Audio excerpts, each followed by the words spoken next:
Sentarse, por favor. Quiero,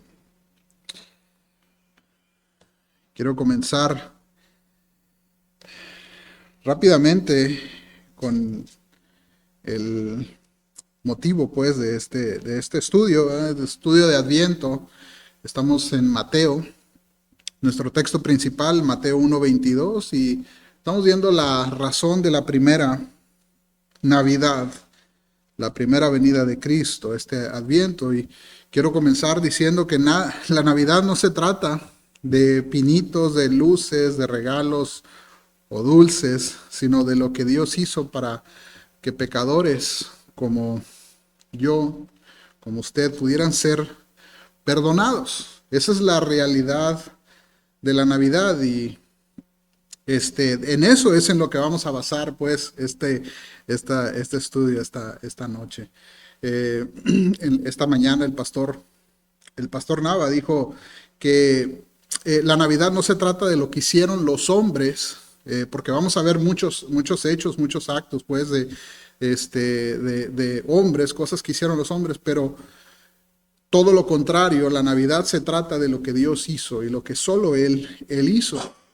Y mientras estamos haciendo estas lecturas de Adviento, su servidor, en nuestra casa con la familia, estamos haciendo estas lecturas, estamos yendo por Mateo y estamos viendo muchas historias que podemos ir siguiendo historia por historia de lo que está pasando para que la venida de Cristo se cumpliera como estaba escrito.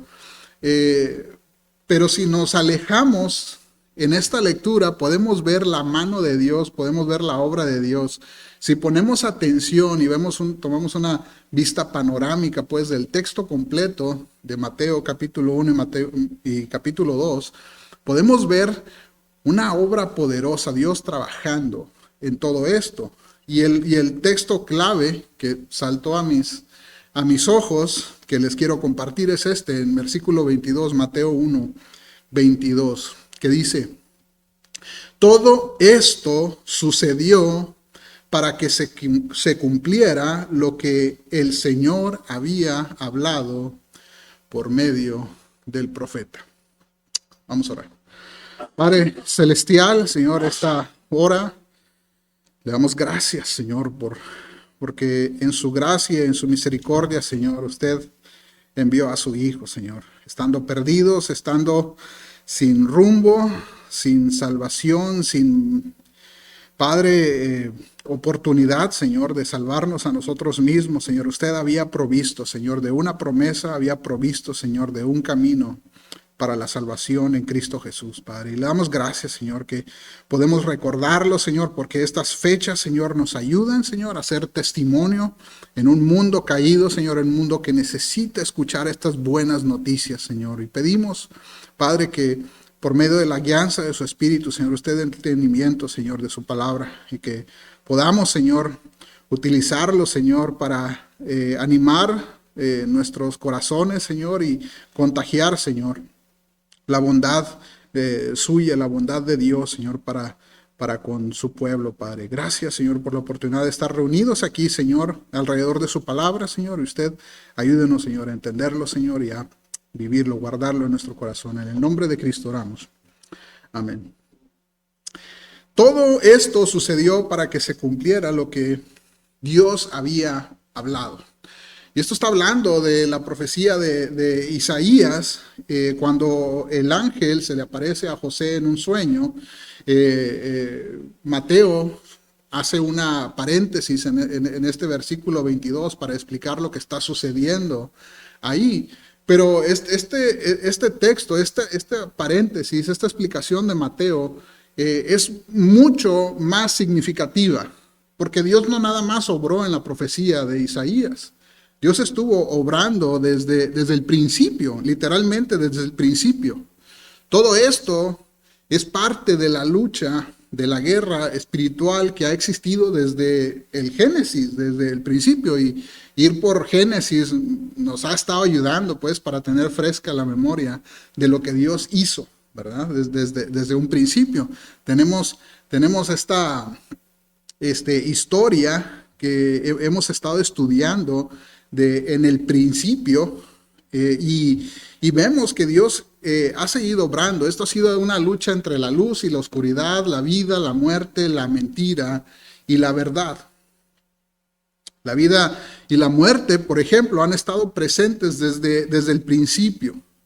Cuando Dios dio vida, la primera intención de Satanás fue terminarla. Y vemos lo que sucedió ahí en Génesis capítulo 3, versos del 1 al 5. Y voy a darle lectura rapidita para no tomarnos mucho tiempo a manera de nuestra introducción. Génesis 3, versos del 1 al 5. Dios había creado todo, había dado orden, había dado instrucciones, había formado la familia al final del capítulo 2. Y ahora la serpiente entra a la escena. Y la serpiente era más astuta que cualquiera de los animales del campo que el Señor Dios, Jehová Dios, había hecho, y dijo a la mujer: con que Dios ha dicho, no comerás del fruto de ningún árbol del huerto. Y la mujer respondió a la serpiente: del fruto de los árboles del huerto podemos comer, pero del fruto del árbol que está en medio del huerto, ha dicho Dios, no comerás de él ni lo tocarás, para que no mueras. Y la serpiente dijo a la mujer: ciertamente no morirás, pues Dios sabe que el día que de él comas serán abiertos vuestros ojos y seréis como Dios, conociendo el bien y el mal. Y en toda esta trama podemos ver que ya está la mano del hombre metiéndose dentro de los mandatos de Dios, dentro de la voluntad de Dios. Dios había dicho simplemente no comieran, y ya Eva le había agregado: ni siquiera lo toques, ni siquiera te acerques a él. Porque en este motivo de poner barreras, proteger pues nuestra santidad, nuestra integridad delante de Dios, a lo largo de la historia el hombre ha agregado cosas para mantenernos alejados de la maldad, pero esto ha comprobado ser imposible, porque no lo podemos hacer en nuestras propias fuerzas, sino eso es algo que Dios hace internamente dentro de nosotros. Y desde entonces estuvo la necesidad de un redentor, estuvo la necesidad de un salvador, y estas son las buenas noticias de la Navidad. Esto es lo que nos trae a Mateo. Esta lucha se ha dado entre la vida y la muerte. Ha sido una lucha entre la verdad y la mentira. Como vimos en este texto, Dios había ordenado: de todo árbol del huerto no pueden comer, pero del árbol del conocimiento del bien y del mal, les dijo, no comerás, porque el día que de él comas, ciertamente, Dios dijo, ciertamente morirás. Esto es la cita directa de Génesis 2, 16 y 17, lo que Dios le dijo a Adán y a Eva. Y acabamos de leer Génesis 3, 4, la serpiente dijo, ciertamente no morirás. Entonces aquí hay una contradicción, ¿sí? Alguien está mintiendo. Dios dijo, el día que comas, morirás. Y Satanás dijo, ciertamente no morirás. Si comes, no morirás. Y si seguimos esta lógica, ¿verdad? Si pudiéramos, de alguna manera, irle a uno de los dos, ¿a quién le iríamos, verdad? Cabe la pregunta. ¿Estaríamos con Dios o estaríamos con Satanás? ¿Quién estará diciendo la verdad, verdad? No se trata de hacer apuestas, ¿verdad?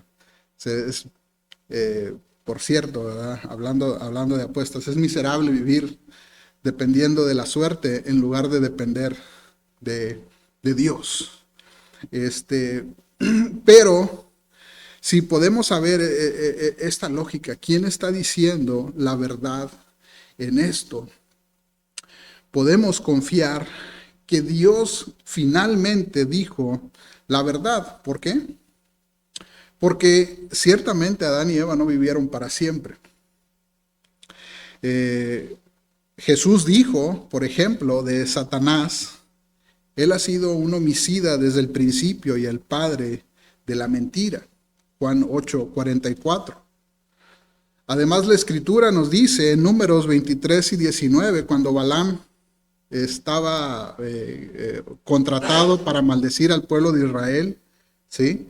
El mismo Balaam dio palabra de Dios y dijo, Dios no es hombre para que mienta, ni hijo de hombre para que se arrepienta.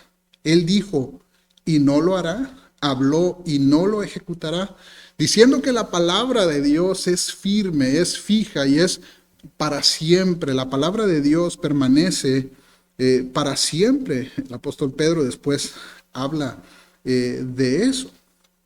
Pero ¿qué pensamos nosotros de la palabra de Dios? ¿Qué pensamos de lo que Dios tiene que decir de sus promesas? Esta mañana vimos un mensaje largo, impresionante y un mensaje que nos cautiva de la obra de Dios que hizo a través de todos estos hombres. Vamos a ver un poquito más de eso. Pero lo podemos ver no solamente en la historia de estos hombres, no solamente en la historia del pueblo de Israel. La mano de Dios, la obra de Dios, la podemos ver desde el principio, desde Adán y Eva. Finalmente Adán murió a los 930 años de edad y la palabra de Dios se cumplió. Adán murió. Adán murió. Génesis 5:5. Muchas veces nosotros cometemos el error de esperar las promesas de Dios a nuestra manera. Esto hacemos en lugar de confiar y esperar en Dios a que Él obre de la manera que Él lo ha determinado. El pueblo de Israel estuvo batallando de esta manera. Mateo capítulo 2 y verso 4, un pequeño ejemplo ahí.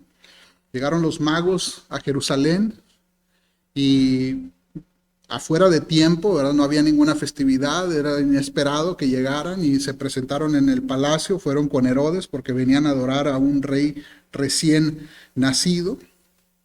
Cuando preguntaron, pues Herodes no les pudo dar una respuesta. Mateo 2, versículo 4 dice, entonces reuniendo a los principales sacerdotes y a los escribas del pueblo, indagó de ellos dónde había de nacer el Cristo. Y ellos le dijeron, en Belén de Judea, porque así está escrito por el profeta Miqueas, en Miqueas 5:2, que dice, y tú, Belén, tierra de Judá, de ningún modo eres la más pequeña entre los príncipes de Judá, porque de ti saldrá un gobernante que pastoreará a mi pueblo Israel. Así es que podemos ver que el pueblo de Israel, los sacerdotes, los escribas, tenían la verdad. Tenían la palabra de Dios, tenían las promesas de Dios, adoraban al Dios verdadero. Se reunían cada día de reunión, como nosotros, cada domingo. Adoraban, trataban de seguir la ley, obedeciendo pues los mandamientos, haciendo uso del proceso de sacrificio para el perdón de los pecados. Sí, eran fieles hasta cierto punto en cuanto a la esperanza de Dios y en cuanto a la promesa de Dios. Hay muchas personas que son fieles a Dios siguiendo la verdad. Pero había un problema.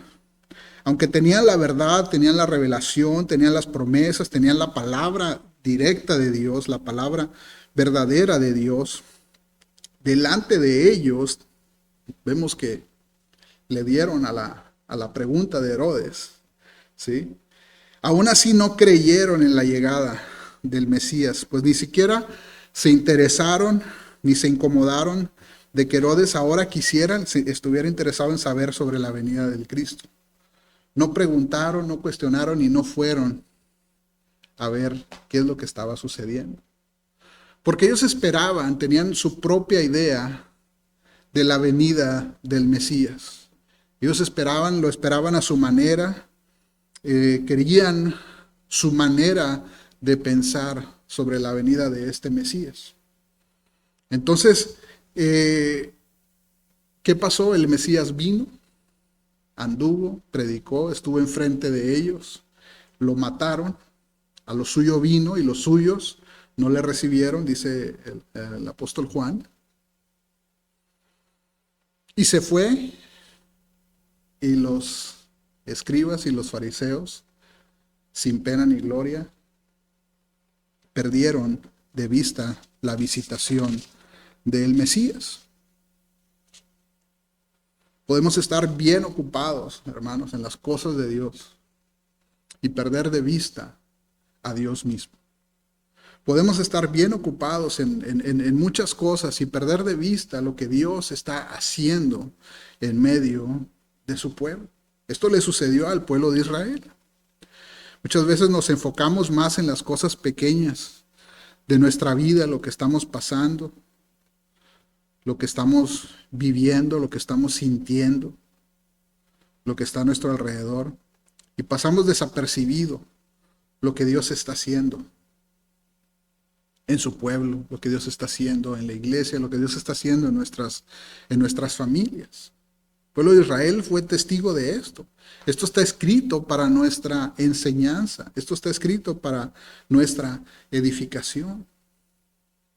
Y lo que vemos en este texto, hermanos, es el Dios de vida y de verdad. El Dios de la verdad y el Dios de la vida. Porque Dios estuvo preservando la vida en toda esta genealogía. El diablo siempre la quiso quitar. Desde un principio el diablo quiso terminar la vida. Pero Dios siempre preservó la vida.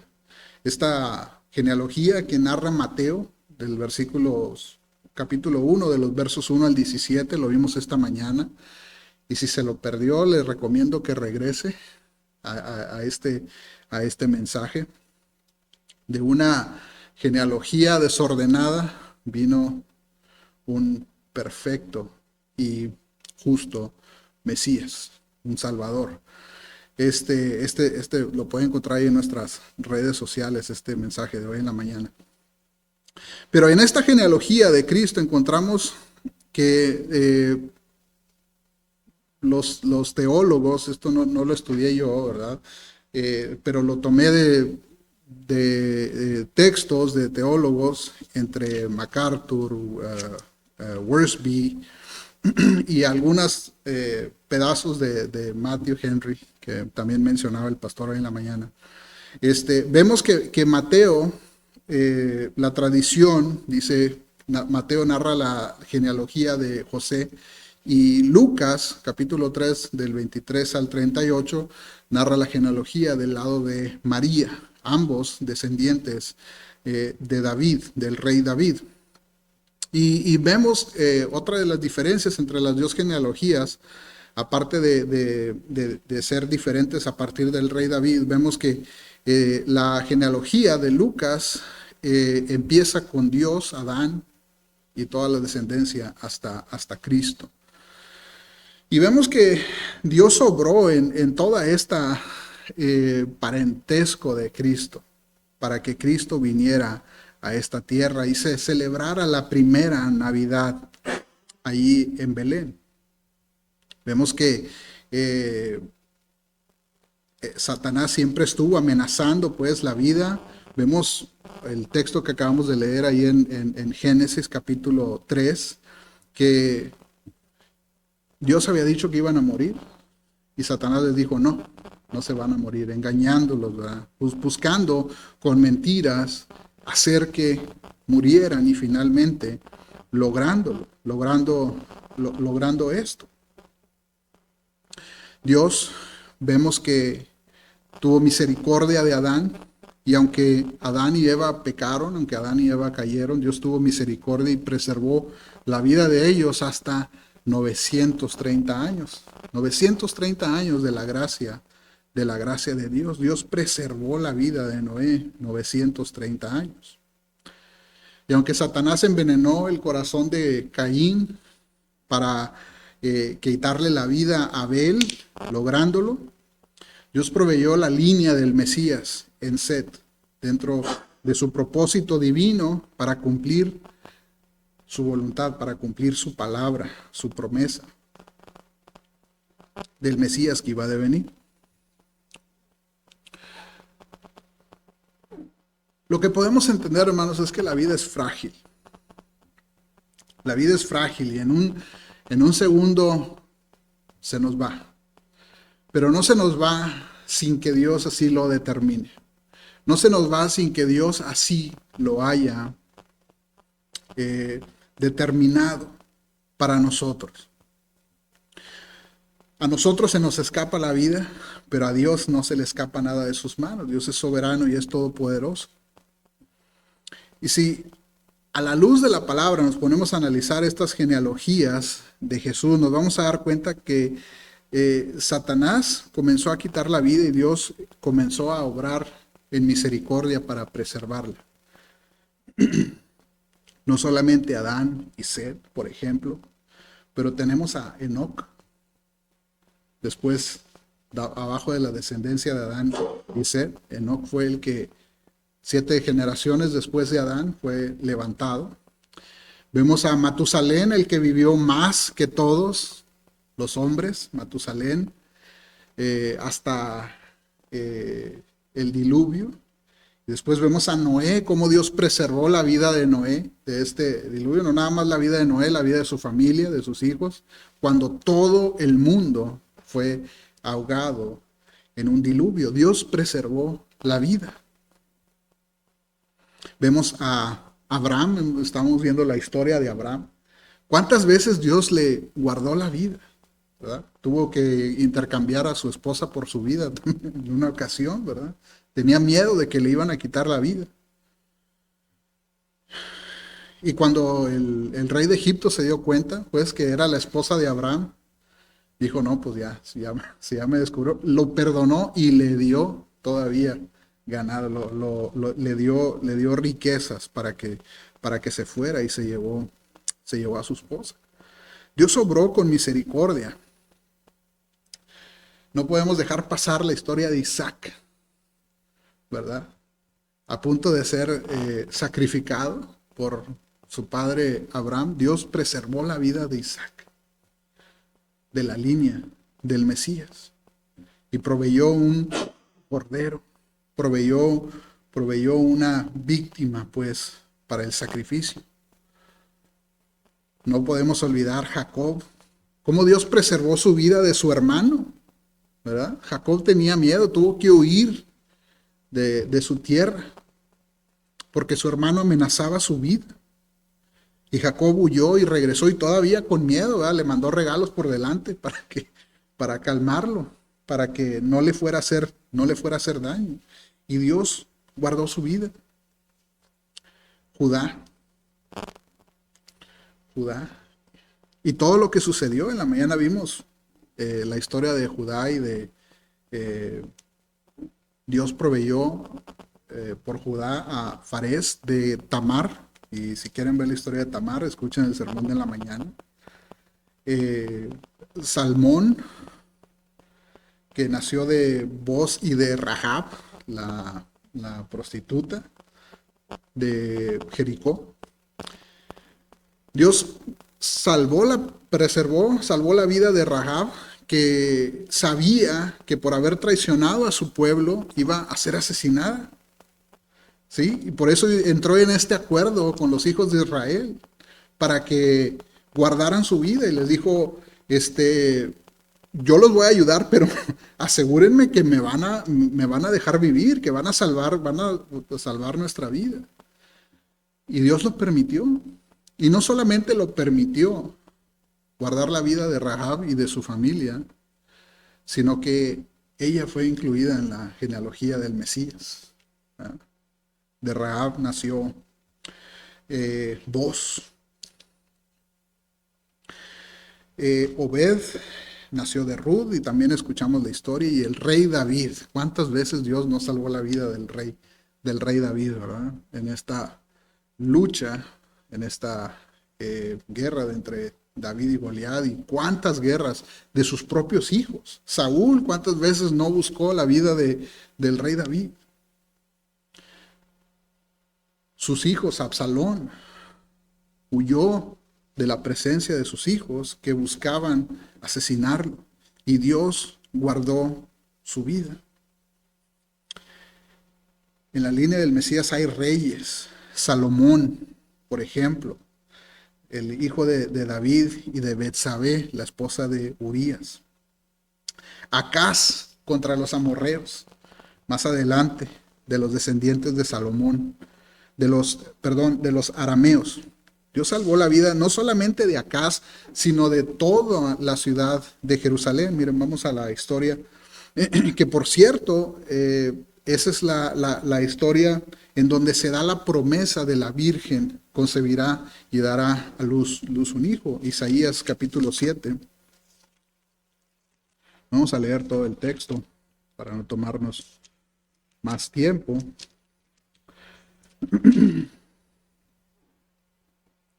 Pero básicamente llegaron los arameos y se establecieron al norte de Jerusalén, en la región de Efraín, cerca de Samaria. Estas eran regiones llanas, llanuras, era un lugar especial para un asentamiento, un campamento, especialmente de un campamento militar numeroso, ¿verdad? Cuando escucharon en Jerusalén que venían los arameos y le dijeron al rey, ya están en Efraín, ya están acampados y están listos para venir a atacar, dice que se amedrentaron y temieron por sus vidas porque ya se veían perdidos, ya se veían. La cantidad de gente que llenaba el valle de Efraín era impresionante, tanto que se llenaron de miedo, pero Dios mandó a Isaías para que le dijera, no tienes que temer. No tienes que tener miedo. Dios va a guardar tu vida. Dios va a preservar tu vida. Y la del pueblo. Y la del pueblo. Versículos 10 en adelante. Y Jehová habló de nuevo a Acaz diciendo, pide para ti una señal de Jehová tu Dios, que sea para tan profunda como el Seol y tan alta como el cielo. Dice el versículo 12. Pero Acaz respondió, no pediré ni tentaré a Jehová. Entonces Isaías dijo, oíd ahora, casa de David, ¿os parece poco cansar a los hombres, que también cansaréis a mi Dios? Por tanto, el Señor mismo os dará una señal, he aquí una virgen concebirá y dará a luz un hijo y le pondrá por nombre Emmanuel, que significa Dios con nosotros. Esta es la promesa que Mateo estaba haciendo referencia ahí en el versículo 23. En el versículo 23 de Mateo capítulo 1. Acaz, Dios guardó su vida, Dios preservó su vida de los arameos. Después de Acaz vino el rey Manasés, un rey malvado. Hizo lo malo ante los ojos de Dios. Y fue el primer ataque de Babilonia en Jerusalén. Y Manasés fue llevado cautivo, no fue llevado el pueblo, solamente Manasés fue apresado por los babilonios y lo llevaron a juzgar a Babilonia. Era un viaje de semanas por el desierto. Y mientras Dios iba arrastrado, este rey, pues, en juicio de Dios, veía el final de su vida, se arrepintió de sus pecados y le pidió perdón a Dios y Dios lo perdonó. Dios le guardó la vida a Manasés y al final de su vida se convirtió en un rey bueno. Se convirtió en un rey bueno porque Dios tuvo misericordia de su arrepentimiento y guardó su vida de donde iba a venir el Mesías. Esto es solamente la mano de Dios, ¿verdad? Cuando Nabucodonosor era un rey sanguinario que no le perdonaba la vida a nadie, Dios guardó la vida del rey Manasés. Jeconías, vimos su historia esta mañana, que Dios también guardó la vida de Jeconías, aunque era malvado. Y aunque su descendencia no iba por la maldición que Dios había mandado ahí en Jeremías capítulo 22, aún así guardó la vida de Jeconías y de su descendencia, aún y con la maldición que Dios cumplió, que Dios rompió con el nacimiento virginal. ¿Qué podemos decir? Dios no ha acabado de preservar nuestras vidas. Miren, Jesús, toda su vida fue amenazado. Jesús toda su vida fue amenazado, incluso estando en el vientre de su madre. La vida de Jesús fue amenazada.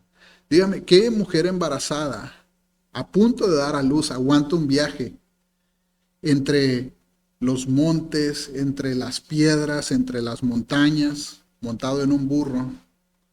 ¿Sí? Ahora las embarazadas guardan reposo, ¿verdad? Y les dicen, hombre, que ni se paren, que ni se muevan y que guárdelas ahí, ¿verdad? Porque hay amenaza de aborto y es algo serio, ¿verdad? Es algo serio que sucede, ¿verdad? Hay muchas mujeres embarazadas, el médico les ordena reposo, ¿verdad? María, a punto de dar a luz, se aventó un viaje de unas 200 millas aproximadamente desde Nazaret hasta Belén, que fácilmente pudo haberle afectado el embarazo. Y Dios guardó la vida de Jesús. Mateo 2, versos 13 al 14. Mateo 2, 13 al 14. Después de haberse marchado ellos, un ángel de Jehová se apareció a José en sueños diciendo, levántate y toma al niño y a su madre y huye a Egipto y quédate ahí hasta que yo te diga, porque Herodes va a buscar al niño para matarle. Y él, levantándose, tomó de noche al niño y a su madre y se trasladó a Egipto y estuvo allá hasta la muerte de Herodes, para que se cumpliera lo que el Señor habló por medio del profeta diciendo, de Egipto llamé a mi hijo, en Oseas 11:1. Dios siempre preservó la vida de Jesús, nuestro Señor Jesucristo. Dios siempre tuvo el control de todo. Nuestro Señor Jesús siempre tuvo el control de su vida, hasta que a Dios le plació que fuera a la cruz y la entregara en rescate por muchos. Marcos 10:45. Hermanos, todo esto sucedió para que se cumpliera lo que el Señor había hablado. Si nos alejamos en todas estas historias, no fueron los hombres. Porque ¿quién puede guardar su vida? ¿Quién puede escaparse de la muerte? Hay unas historias increíbles aquí, imposibles. Una de las que me impresionó bastante fue la de Manasés. Porque siendo malvado, y hizo que el pueblo de Israel, o sea, no nada más él hizo lo malo ante los ojos de Dios, sino que jaló a toda la nación para hacer lo malo. Fue llevado cautivo. Y en el cautiverio, cuando estaba siendo enjuiciado allá en Babilonia, dobló sus rodillas ante el Dios verdadero. Se arrepintió de sus pecados y Dios lo perdonó y lo restauró. Lo regresó a Jerusalén y le regresó su reino. Si Dios no es un Dios de gracia cuando nos arrepentimos. Detrás de las cortinas, tras bambalinas, Dios siempre está trabajando. Dios siempre estaba cumpliendo su palabra y preservando la vida, aunque hay veces que no lo vemos. Dios estaba obrando en cada generación para la llegada del Mesías. Dios estaba obrando para que su palabra se cumpliera. Porque Dios lo dijo, no lo va a hacer. Para su desgracia, los judíos no pudieron ver y mucho menos creer. Y ya estoy aterrizando el avión, además. Ya vamos de bajada. Por eso el tiempo de creer es hoy. Por eso esta historia de Navidad es tan relevante en nuestros tiempos como lo fue en la primera Navidad. Porque Dios estaba trabajando y Dios sigue trabajando. Dios está a nuestro alrededor. Miren, a lo largo de los 2000 años de historia de la iglesia de Jesucristo, Dios ha preservado la vida de la iglesia. Aunque muchos han tratado de destruir, no lo han logrado. La iglesia sigue adelante. Porque Dios está preservando la iglesia. Dios está preservando la vida de la iglesia. Por el contrario, en lugar de destruir a la iglesia, Dios ha reformado y ha purificado a su pueblo para dar testimonio de la verdad, porque Dios todavía está obrando. En, en lo local, en el tiempo que hemos estado aquí, hermanos, en el tiempo que cada uno de nosotros ha estado en esta congregación, Dios nos ha hablado de diferentes maneras. Dios ha hablado en nuestras vidas de muchas maneras, pues quiere que seamos de testimonio para el Evangelio.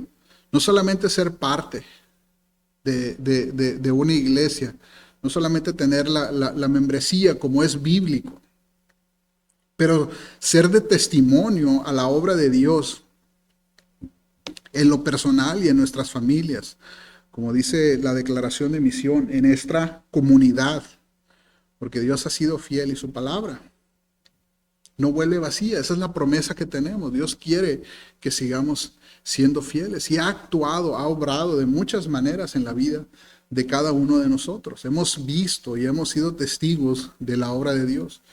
No vamos muy lejos, ¿verdad? El COVID vino esta enfermedad que estuvo amenazando la vida, muchas personas que perdieron su vida, y Dios preservó la vida de esta y de muchas iglesias que aún dentro de esta pandemia se siguieron congregando.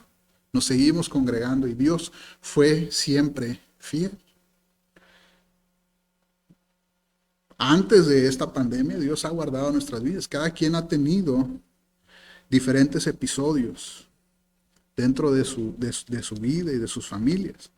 Pero esto ha sido algo que está fresco todavía en nuestras mentes, y Dios siempre ha estado ahí. Todo este tiempo Dios ha estado obrando, aunque algunas veces no lo vemos.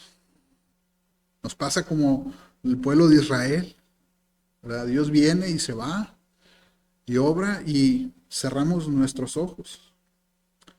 Dios sigue hablando en nuestras vidas. Dios sigue trayendo el Evangelio y su palabra sigue siendo predicada para que nosotros vivamos en santidad. El día de vivir en santidad y obedecer con fe a nuestro Señor es hoy. El día de creer es hoy. Muchos nos han acompañado, tanto físicamente, tal vez por las redes sociales. Nos han seguido y han escuchado los mensajes, han escuchado el mensaje de salvación. Mucha gente ha entendido que nuestro pecado nos separa de Dios, que nuestro pecado, ese es el problema más grande que tenemos delante de Dios. Han escuchado este mensaje del Evangelio, pero no han rendido su vida al señorío de Cristo. Así es que yo les ruego que se arrepientan de sus pecados, que le pidan perdón a Dios por medio de la obra de Cristo. Para eso Cristo vino. Esto es la Navidad. Él ha estado obrando para que este mensaje llegue precisamente a aquellos que necesitan el perdón de Dios. Dios ha preservado su vida y ha obrado de manera soberana para que este mensaje del Evangelio llegue a las personas que lo necesitan. Dios ha hecho esto. Esto no es obra de nosotros, pero Dios ha usado a su iglesia para hacer esto. Cristo ya vino y pagó por nuestros pecados, hermanos, y aquí concluyo. Él perdona si nos arrepentimos y creemos en el Evangelio. Así es que el tiempo de creer, lo que significa la Navidad, el tiempo de creer, es hoy. Vamos a orar. Padre, gracias, Señor, por su palabra, Señor, que nos anima, Señor, y nos habla en todo momento, Señor. Porque esta Navidad, Señor, y lo que significa, Señor, que Cristo haya venido, Señor, y se haya tomado la forma de hombre, Señor, por medio del nacimiento virginal, no es otra cosa más que la muestra de su gracia, Señor, la muestra de que usted, Padre, tenía la intención de perdonar pecadores, Padre. Señor, oramos, Señor, por los corazones que escuchan el mensaje del Evangelio, Señor, que usted trabaje, Señor, en sus vidas, Señor, que venga, Señor, el sentimiento de arrepentimiento, Señor, y de Pedir perdón, Señor, para que la obra de Cristo, Señor, y su Espíritu, Señor, llene nuestras vidas, Señor, por medio de su palabra. Que cambie, Señor, nuestras vidas para ser de testimonio, Señor, de la verdad. Usted haga la obra, Señor, así como lo ha hecho desde el principio, desde el Génesis, Padre. Adán y Eva, Señor, usted siga obrando, Señor, cumpliendo, Señor, su palabra, porque permanece para siempre. Gracias, Señor, por esta noche. Despídanos en paz, Señor, para honra y gloria suya, en el nombre de Cristo.